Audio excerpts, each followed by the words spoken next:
Today is Friday, March 28th, and this is your forecast for the northeastern United States. And for a lot of us, it's going to feel very much like spring as we go into the weekend. But a few of us are going to be lucky enough to get a real taste of summer, and that includes the New York City metro. But with this warm front that's coming through, there's going to be winners and losers. And it looks like north of that front, that's where we will be the losers. So it looks like winds are going to hang tight. And I'll show you where that's going to set up here in just a moment. In the New York City metro this morning, we got some clouds around 40s. And then this afternoon, we'll peak just above 60 with some sunshine. That should feel pretty nice. Clouds will increase tonight as that warm front begins its journey up to the north. In fact, after settling in the low and mid 50s, I think we're going to see those temperatures rising after midnight right into early tomorrow morning.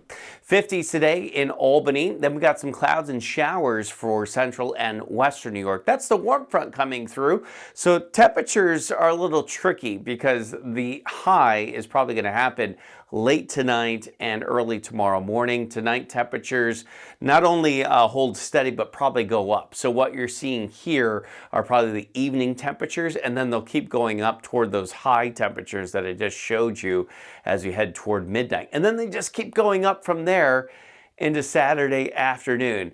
And some of us are really going to see those temperatures climb on Saturday, and it's all thanks to this warm front right here stretching from this area of low pressure out there in about southeastern Minnesota, or rather Montana, out there in the northern Rockies. So we got this area of low pressure that came out of the Rockies into the Central Plains, and then we have that warm front that's pushing northbound. Lots of warm air coming north from that. But on the north side of that warm front, we have cold air that's pushing south. So this warm front is where the air is coming together, right? We're going to have an increasing wind out of the north and an increasing wind out of the south. And that's going to set up basically right here through central New York. And it's sort of the battle of the seasons.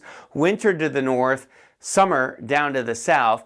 And this is the temperature contrast from a forecast model on Saturday afternoon.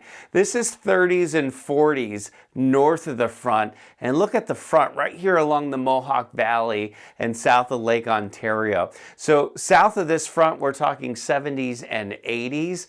And then north of that front, we're talking 40s. Maybe even some 30s. So it is an enormous contrast with those temperatures as we head into the weekend. So it's a tough call. Temperatures are going to start in the 50s in central New York over to Albany, even some low 60s, and then probably drop as we go into the afternoon because that front's going to start to sag back south thanks to those increasing northerly winds. But we get to 80 on Saturday in New York City, 82 in Philly. And then that front sinks south, so you're going to be cooler, about 60 in New York City on Sunday. Still in the 50s in, looks like Albany. And then as the front starts to kind of meander back and forth, we may actually climb back to about 60. It's crazy how this front's going to wobble back and forth here as you go through the weekend. This is what it looks like on our 7-day forecast. It's 80 on Saturday in New York City, but only Sunday on 60. Some showers late in the day, maybe a few showers and thunderstorms as the cold front comes in from the west on Monday. And then that's going to knock the temperatures down here for the middle of next week. Maybe some showers toward the end of next week. Told you it's a wild ride here, but enjoy the little taste of summer in the New York City metro and surrounding areas here on Saturday. That is your Friday morning weather update. I hope everyone has a fantastic weekend. And remember that as long as you want there to be, there will always be a 100% chance of good things.